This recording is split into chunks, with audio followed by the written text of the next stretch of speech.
지난 시간까지 우리들은 하나님이 찾으시는 그 예배에 대해서 함께 살펴보았습니다. 그리고 그 말씀을 통해서 하나님이 찾으시는 그 예배는 형식보다 예배자의 중심, 즉 마음이 더 중요하다라는 것을 우리는 반복해서 우리는 그 사실을 우리는 확인해 왔습니다.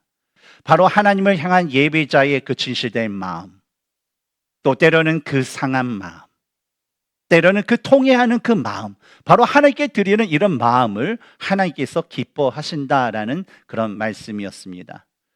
그런데 이러한 예배자에 관한 그 말씀을 우리가 집중하다 보니까 예배에는 하나님께 향한 진실된 마음만 있으면 된다라는 그 생각만을 가질 그런 경우가 있을 것입니다.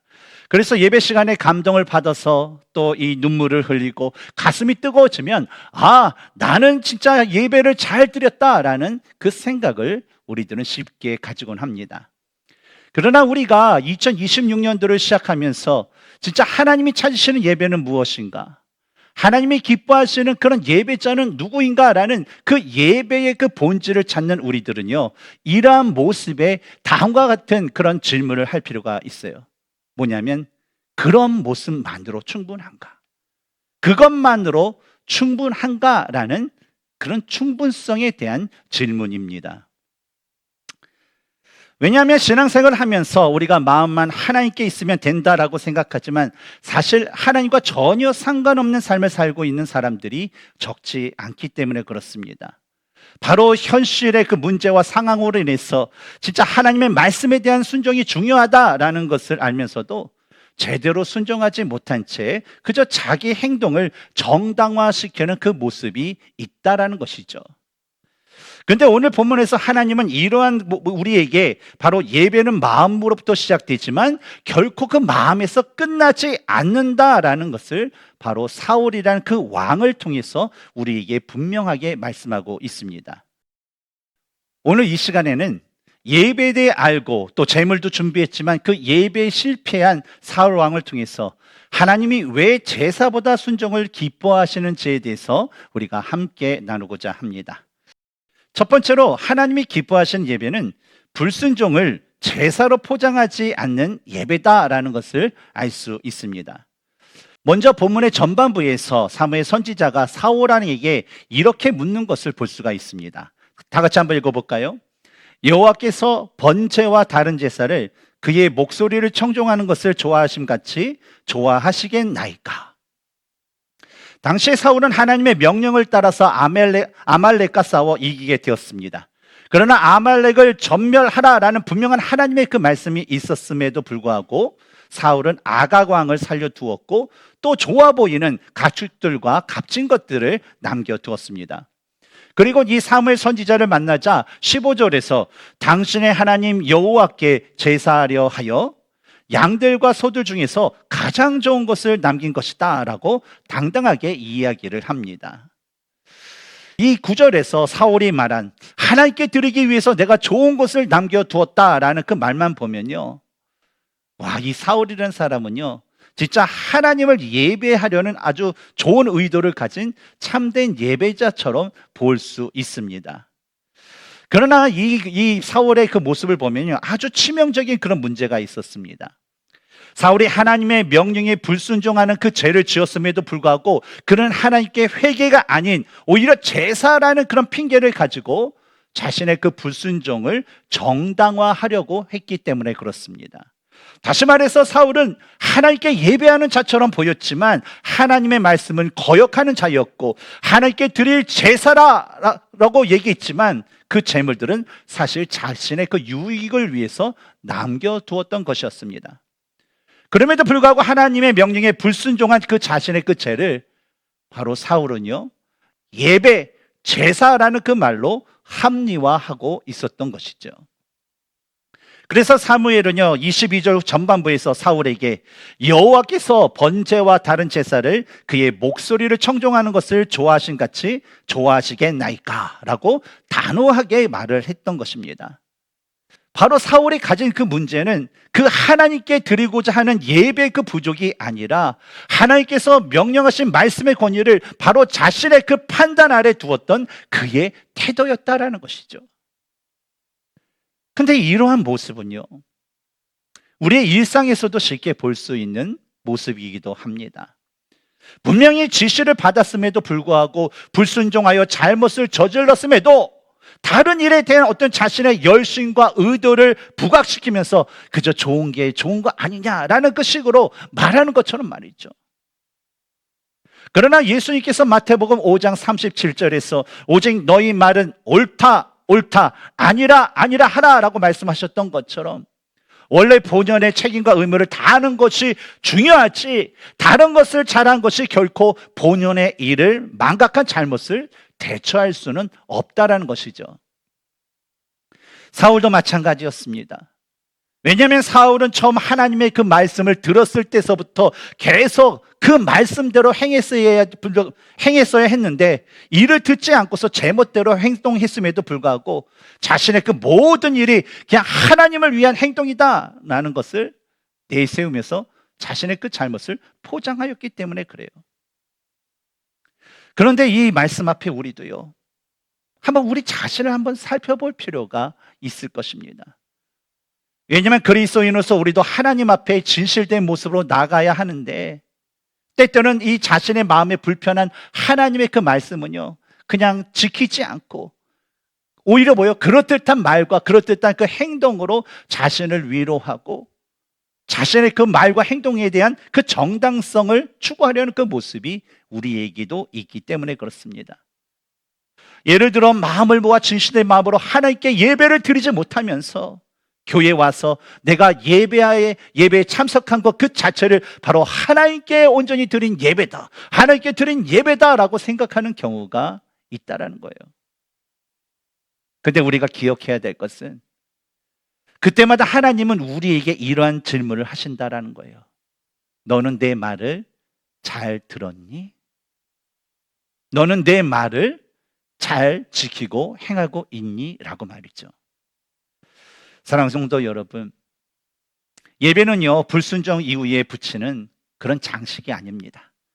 예배는 하나님 말씀 앞에 우리의 그 자신의 그 판단을 다 내려놓는 그런 시간입니다. 본문에서 사울이 하나님 앞에 실패한 것은 그가 예배에 대해서 몰라서도 아니고 하나님께 드린 그 제물이 없어서도 아닙니다. 바로 자신의 그 불순종을 예배로 뒤덮었기 때문에 그렇습니다. 그러면 행동의 그 많고 적음이 아니라 항상 하나님 말씀 앞에서 무릎 꿇는 태도로 하나님이 기뻐하실 그 예배를 드리기에 힘쓸 수 있는 저와 여러분이 되기를 주님의 이름으로 축원합니다. 두 번째로 하나님이 기뻐하시는 예배는 순종으로 삶에서 증명되는 예배다라는 것을 알 수 있습니다. 본문의 그 하반절을 보면 순종이 제사보다 낫고 듣는 것이 순양의 기름보다 나으니라는 그 말씀을 볼 수 있습니다. 근데 이 말씀에서 아주 특이한 그 표현을 우리는 찾아볼 수가 있어요. 한글 성경에는 다른 단어로 사용되고 있는데 이 구절에서 순종이와 또 이 듣는 것이라고 되는 이 표현이 샤마라는 동일한 히브리어 어근을 사용하고 있다라는 거예요. 따라서 샤마가 주의를 기울여 듣고 그대로 따르는 것이라는 의미가 있는 것을 볼 때에 하나님께서 말씀하신 이 순종이라는 것은 바로 하나님의 말씀을 많이 아는 것으로 끝나는 것이 아니라 하나님의 말씀 앞에 자신의 모든 것을 다 내려놓고 그분의 말씀을 따르는 그 순종이라는 것을 우리는 알 수가 있습니다. 그리고 이 말씀이 오늘날 그리스도인에게 주시는 그 메시지는 순종은 구원을 얻기 위한 그 조건이 아니라 바로 구원받은 예배자에게 자연스럽게 드러나는 그런 열매다라는 사실을 알 수 있습니다. 순종의 구원받은 자에게 자연스럽게 나타나는 열매라는 것은요, 우리가 부부의 그 결혼 생활을 비유해 볼 때 좀 더 쉽게 이해를 할 수 있을 것입니다. 예를 들어서 여러분, 이 남편이 아내에게 계속해서 사랑한다라는 그 말을 밤낮으로 끊임없이 한다라고 생각해 보시기 바랍니다. 너무나도 좋죠.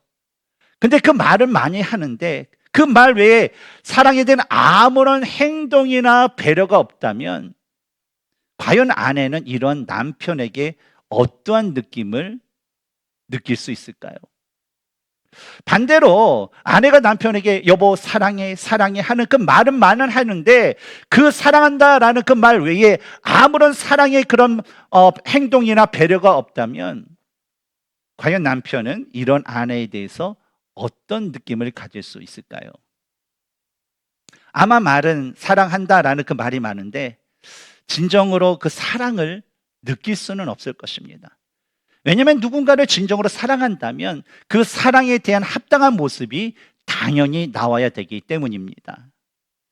마찬가지로 우리가 예배 시간에 하나님께 사랑합니다라는 그 고백을 했다면 사실 우리의 그 삶에서도 그 사랑, 하나님에 대한 그 사랑에 대한 그 모습이 당연하게 나타나야 된다는 거예요.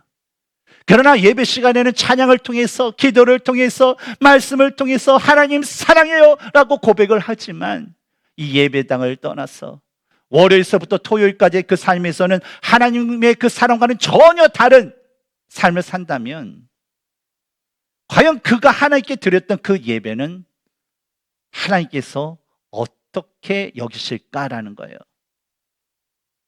바로 온전해진 예배죠. 온전해진 예배는 어떻습니까? 바로 하나님이 기뻐하지 않는 예배다라는 것을 알 수 있습니다. 그렇다면 오늘 우리가 예배를 통해서 하나님께 진정한 그런 사랑의 고백을 드렸다면 바로 예배를 마친 후에 우리의 삶에서 그 사랑에 합당한 열매가 자연스럽게 맺어져야 될 줄 믿습니다. 그렇다면 여러분 어떤 것들을 우리는 이 삶에서 사랑의 그 열매를 우리 삶에서 맺을 수 있을까요? 예를 들면 이런 거 어떨까요? 용서하지 못했던 사람에게 내가 한 걸음 다가가는 그 모습, 정직했던 그 못했던 모습을요 이제는 하나님께 다 내려놓는 모습, 아니면 그동안 내가 순종하지 못했던 어떤 그 하나님의 그 말씀에 대한 그 순종을요 이제 내가 하나씩 실천해 가는 것들, 사실 우리가 찾아보면요 우리 삶에서 분명히 맺을 수 있는 삶의 열매들이 있을 줄 믿습니다. 여러분 순종은요 거창하지 않습니다. 왜냐하면 순종은 말씀에 순종하려는 작은 하나의 그 선택, 작은 한마디의 그 말, 그리고 작은 하나의 그 태도에서 바로 순종은 시작되기 때문에 그렇습니다. 그리고 이런 작은 순종이 우리의 삶에 행해질 때 이것이 바로 예배가 우리의 삶으로 이어지고 있다라는 그런 증거가 될 것이고, 또 이러한 순종의 그 행함은 우리의 삶을 살아있는 예배의 삶으로 만들어주게 될 것입니다. 우리는 오늘 그 말씀에서 하나님께서 눈여겨보시는 것은 예배자가 드리는 어떤 예배 양이 아니라 예배자의 태도다라는 것을 함께 나눴습니다. 바로 하나님은 우리가 얼마나 많은 제사를 드렸고 어떤 제물을 드렸는지를 묻지 않으시고 바로 우리가 얼마나 하나님의 말씀에 대해서 우리 자신을 내놓였는지, 얼마나 하나님 말씀 가운데 우리가 순종을 했는지를 주님께서는 관심 있게 보고 계신다라는 것입니다. 본문에 나온 이 사울이 가진 문제는 그가 예배를 몰라서도 아니고 제사의 제물이 부족했기 때문도 아니었습니다. 바로 사울이 가진 그 문제는 그가 하나님의 음성을 들었지만 하나님의 말씀을 듣지 않았다라는 거죠. 그저 그는 하나님의 명령을 하나의 의견처럼 취급을 했고 결국 자기 판단으로 그 하나님의 말씀을 걸러내었던 거예요. 그리고 이러한 불순종 이후에도 그는 회개하지 않고 그저 하나님께 제사하려고 이렇게 행했습니다 라는 그런 종교적인 그 말로 자신의 그 잘못, 자신의 그 죄를 포장하려고 했습니다. 그래서 사무엘은 이러한 사울의 잘못된 모습을 보고 본문에서 순종이 제사보다 낫고 듣는 것이 순양의 기름보다 낫다라고 말씀을 하신 것입니다. 오늘 우리가 나눈 그 말씀에서 하나님이 그 기뻐하시는 예배를 우리가 다시 한번 우리가 정리해 보면 바로 불순종을 제사로 포장하지 않는 그런 예배와 바로 삶에서 순종으로 증명되는 그 예배를 하나님께서 기뻐하신다라는 것이었습니다. 사랑하는 성도 여러분, 순종은 예배 조건이 아니라 하나님께 드린 예배였는지 아니면 그렇지 아니하였는지를 가리는 그런 증거가 될 것입니다. 그래서 하나님은 오늘의 그 말씀에서 우리에게 단순한 순종이 아니라 내 말을 다시 듣고 나를 다시 신뢰하고 다시 나에게 한 걸음 걸어오라라는 그런 말씀을 주신 것이죠. 그러므로 오늘 예배가 끝난 후에 우리의 그 삶 속에서 단 하나의 순종이라도 시작된다면 그 예배는 분명 하나님께서 기뻐 받으시기에 합당한 예배가 될 줄 믿습니다. 오늘 우리의 예배가 그 하나님의 말씀 앞에 우리 자신의 모든 것을 내려놓고 순종으로 이어지는 살아있는 그 예배가 되기를 주님의 이름으로 축원합니다. 함께 기도하겠습니다.